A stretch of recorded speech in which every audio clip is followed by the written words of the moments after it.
Okay.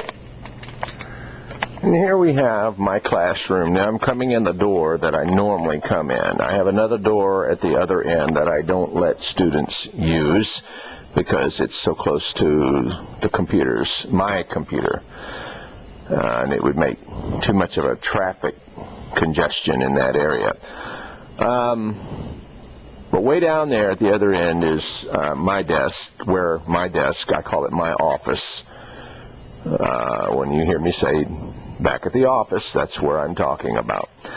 And then I have new computers this year, or they're new to me. They're hand-me-downs from another school, but I'll take them because all of these white ones I've had for the entire time that I've been at the school, and they are just shot. And I have been begging for several years to get some updated computers to use to allow my students to use to learn. Anyway, I have 9 computer stations, 5 on this side, 4 on this side, and way down there behind that chart there on the right, I'm supposed to be getting a laser printer for students to use. I have a laser printer and a computer set up back there at my desk. We'll get close to that in a minute. But down here on this end, there's my demo counter.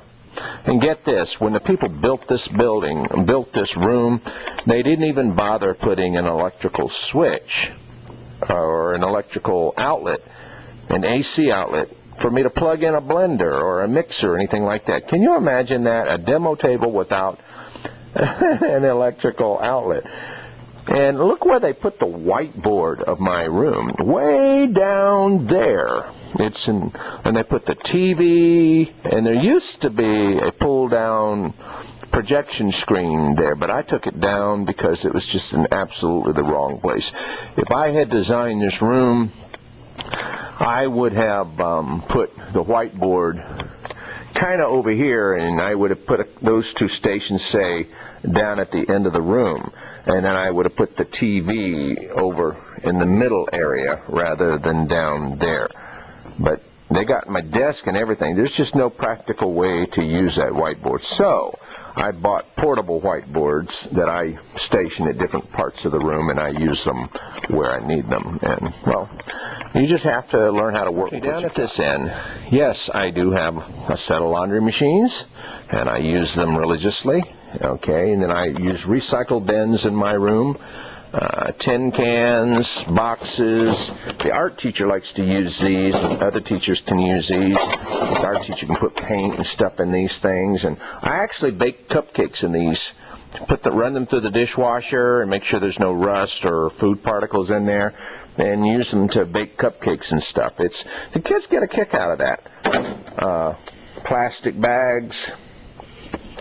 Okay, I keep most of my cleaning agents over here, and here's the sink where the students wash their hands.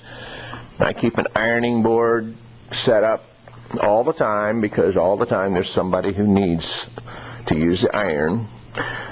And then I keep several of these KitchenAid mixers. I have 3 of them in the room, and they are the real, what do you call it? They carry the lion's share of the mixing done in this room. But I have 3 stoves, 1 here and 2 way down there. Of course, I have that stovetop too, but only, these 3 here are the ones that have the ovens. We use the ovens more than we do the stovetops. It's safer for the kids. The kids are familiar with it, and they just do more things that require baking. And I have this is kind of what we call a handicap area, where somebody in a wheelchair could be able to roll up to there and make use of a sink.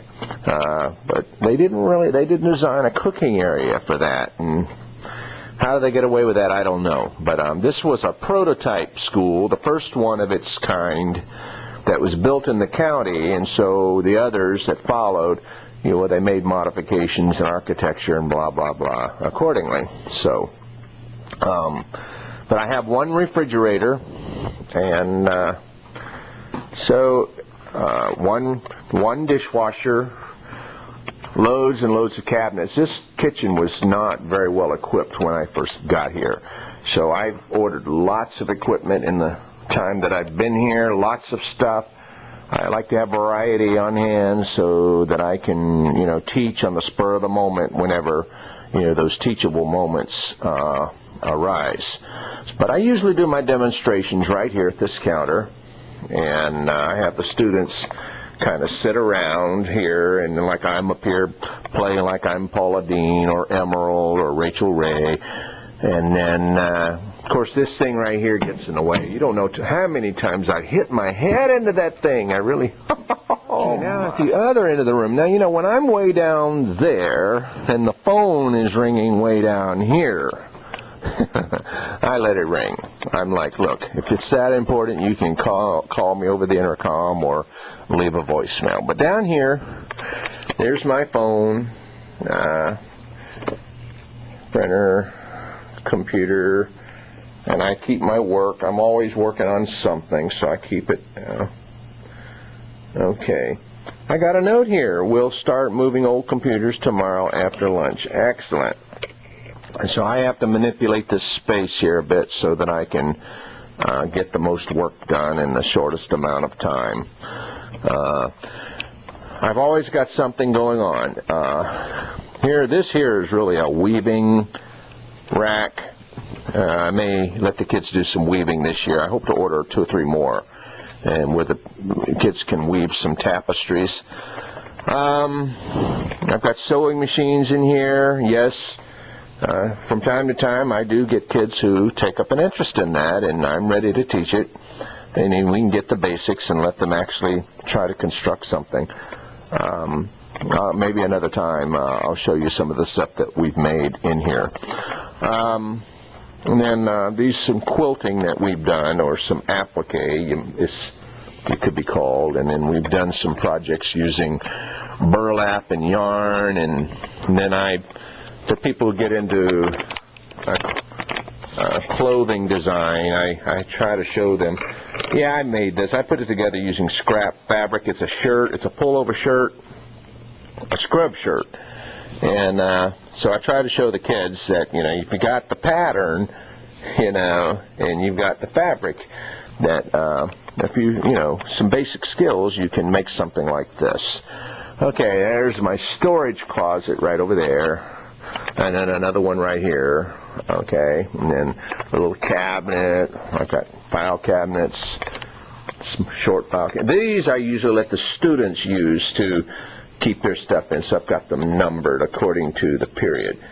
All right, and then I've ordered all these little brown tables. I use them, so I can group the students up better, and then we usually end up putting stuff up on the walls. Anyway, so here you have it. This is where when I say I'm going to work, this is my workroom. And then, of course, the students, they're not allowed to get back here into my office space. Okay, this area right back here is jail.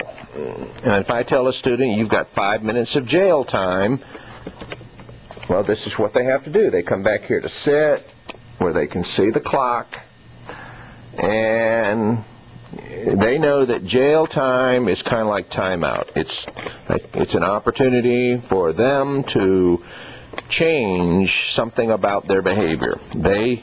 I put it all on them.